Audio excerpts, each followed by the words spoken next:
Hello, amigos, and welcome to another episode of Inside the Ropes with Coach Mario. Coach Mario, owner and head coach of Warriors Pride Boxing Academy here in Miami, Florida. Right, guys, the Matias saga, the leak, the lies, and the return of El Cuco. Warriors, today we bring you the truth, not the manipulated story some people wanted to sell, not the agenda-driven lies leaked to damage a man. Today we bring you the real story behind the Subriel Matias saga, the leak, the lies, the manipulation, the motives, and finally, the WBC's official ruling clearing him of any wrongdoing. El Cuco está libre y ahora viene por todos. Section 1, the two tests, the impossible timeline. Let's break down the facts, the science, and the timeline. November 2, VADA test, blood and urine, result clean. November 9th, VADA test, urine only, result microscopic trace contamination of ostarine. 7 days apart. Anyone with basic knowledge of PED science knows you cannot start a cycle a week before a fight.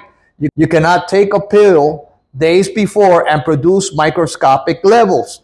Even one pill would spike levels high. The amount in his sample was below the New York and Nevada threshold. There was zero performance benefit. As Matias said today, in what mind does it make sense that I would start taking something 1 week before a fight? This was contamination, and the WBC has confirmed this. Section 2, Matias' testimony, the truth they didn't translate. These are the words of Subriel, El Cuco Matias himself from today's interview with La Casaca Boxing Club. I never used illegal substances. Everyone who knows me, even VADA, knows I never use banned substances. Everything I take is declared. They can testify to that. Social media lies were meant to stain my name. In today's world, people say things without knowing. They wanted to point fingers and damage my reputation. He continues saying, I offered to take a hair test. If anything showed up, I retire with dignity. If they want to pull my hair out, I'll let them. A hair test doesn't lie. If anything appeared, I'd walk away. I never needed to cheat. This happens to other fighters, but they keep those cases private. There have been many cases like this, but they never go public. With me, they wanted to use my name. The leak was intentional. Someone wanted to damage me. Matias continued saying, the WBC posted I was clean. Then a week later, a journalist connected to Turkey posted the positive Dalton Smith team was on the email. Hearn is close to that group. Everything points in one direction.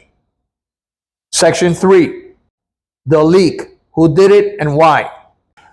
A confidential VADA email was sent only to Matias, his team, Fresh Promotions, the WBC, and Dalton Smith camp.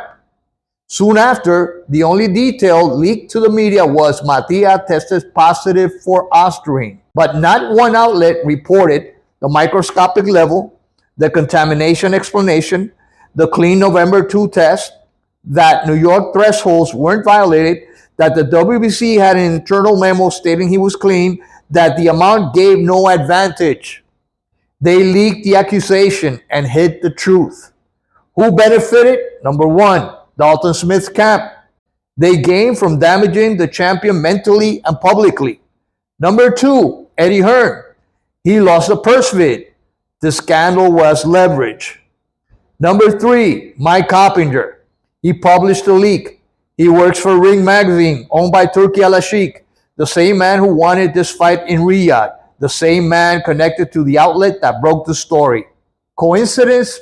Don't think so. Section 4, the motives behind the manipulation. This wasn't journalism, my friends. This wasn't transparency. This was a weaponized leak.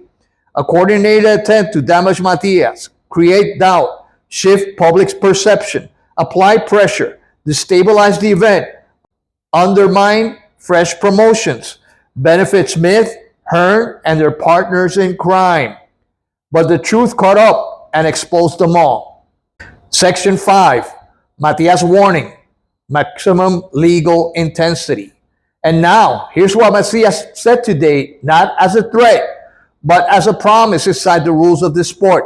He said he will make Dalton Smith pay in the ring, that every punch will be a response to the line, that every round will be a reminder of disrespect, that Smith will feel the weight of every attempt to damage his honor. And when the bell rings, Smith will regret everything his team did. Not outside the ring, not illegally, not maliciously, but where justice belongs. In the square circle, under the lights, man to man, warrior to warrior. And before we close, let me say this about this channel.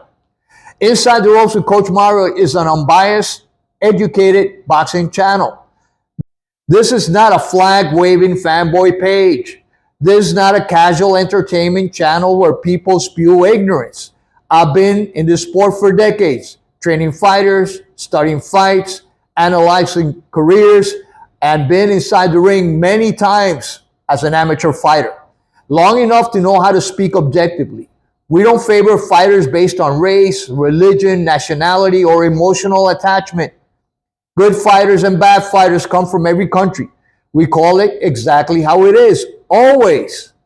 And to the people who rushed to insult Matias, who judged him without facts, who repeated lies, now that the truth is out, you're going to have to eat your words. The WBC cleared him. The truth won. El Cuco stands tall. And now Smith, Hearn, Coppinger, you awaken something you cannot control. This is Coach Mario. This is Inside the Ropes. And this is the truth they didn't want you to hear. See you on Fight Night. God bless you all and peace.